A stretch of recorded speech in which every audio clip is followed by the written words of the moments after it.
L'idea è nata 3 anni fa all'interno dello stabilimento della Maia. Maia è un'azienda che esiste da 60 anni, dal 2003 fa parte del gruppo Eurovo, che è il primo produttore in Italia e in Europa di uova e di ovoprodotti. Abbiamo 140 dipendenti a Pieve di Soligo provenienti da 18 paesi. Cercavamo un modo per migliorare l'interazione, l'integrazione e la collaborazione tra le risorse.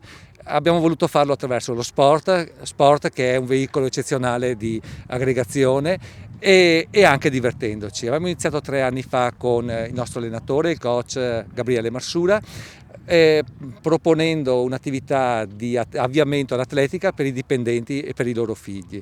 Nel corso del tempo si sono aggiunti altri ragazzi e ragazze dagli 8 ai 18 anni di Pieve di Soligo, dei paesi circostanti, e ora abbiamo un gruppo di 60 atleti dai 7 ai 70 anni. Come si chiama l'associazione? Eurovo Atletica Pieve di Soligo. Allora, siamo partiti con un gruppo molto ristretto, quindi con bambini che andavano dalla quinta elementare fino alla terza media. Adesso si sono aggiunti anche dei bambini più piccoli, quindi abbiamo cercato di dividerli. Io principalmente seguo i più piccolini, quindi abbiamo la fascia delle elementari, mentre gli altri allenatori, mio papà principalmente, si occupa di quelli un po' più grandi, della fascia delle medie, diciamo. L'affluenza è sempre maggiore, notiamo che tutti, anche i bambini che facevano calcio, i bambini che andavano in piscina, i bambini che facevano ginnastica artistica, sono venuti qua. Da quando è partita questa proposta nell'azienda lavorate meglio, siete più felici? Sì, davvero, perché le gente che fanno sport è sempre felici, sempre...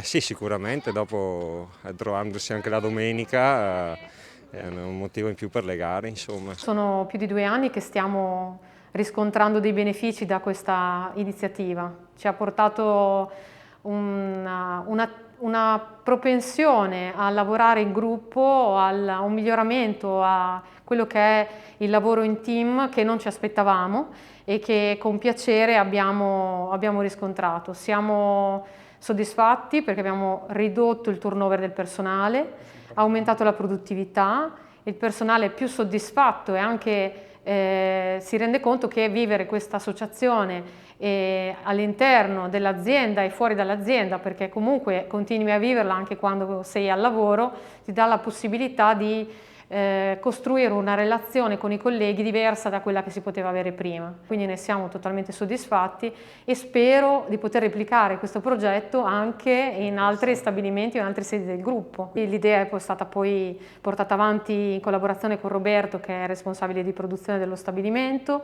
che ha insistito e ha visto lungo, perché ci siamo resi conto che ha già portato grandi benefici. Ci sono i figli dei dipendenti, quindi l'associazione già conta, oltre che ai nostri dipendenti figli, gli amici dei figli, perché non ci dobbiamo dimenticare che si è allargato ulteriormente.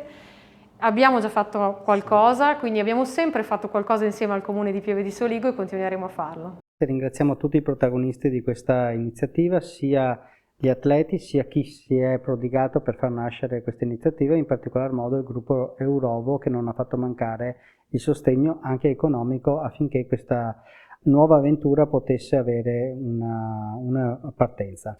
Certo, è un'azienda Eurovo che ha investito e sta investendo veramente molto nel territorio anche per risolvere alcune problematicità che un impianto di questo tipo aveva in precedenza nei confronti anche degli abitanti dei luoghi qui vicino. È un lavoro intenso che ha visto la collaborazione anche con le amministrazioni che si sono susseguite negli anni e i risultati adesso si stanno vedendo sotto i profili ambientali e anche e soprattutto del benessere animale. Diciamo che l'amministrazione di Pieve di Soligo sta facendo moltissimi investimenti, non ha dimenticato sicuramente lo sport, ha dovuto fare delle scelte di priorità rispetto a un paese molto complesso. Stiamo raccogliendo e abbiamo fatto fare dei preventivi proprio per la sistemazione della pista di atletica. Un grosso aiuto è arrivato proprio dalla ditta Eurovo, che ha contribuito per l'illuminazione pubblica della stessa. È un lavoro impegnativo, sarà ancora lungo il periodo che ci permetterà di riuscire a dare una risposta completa alla molteplicità fortunatamente la molteplicità di realtà sportive del nostro comprensorio, ma contiamo di arrivarci presto.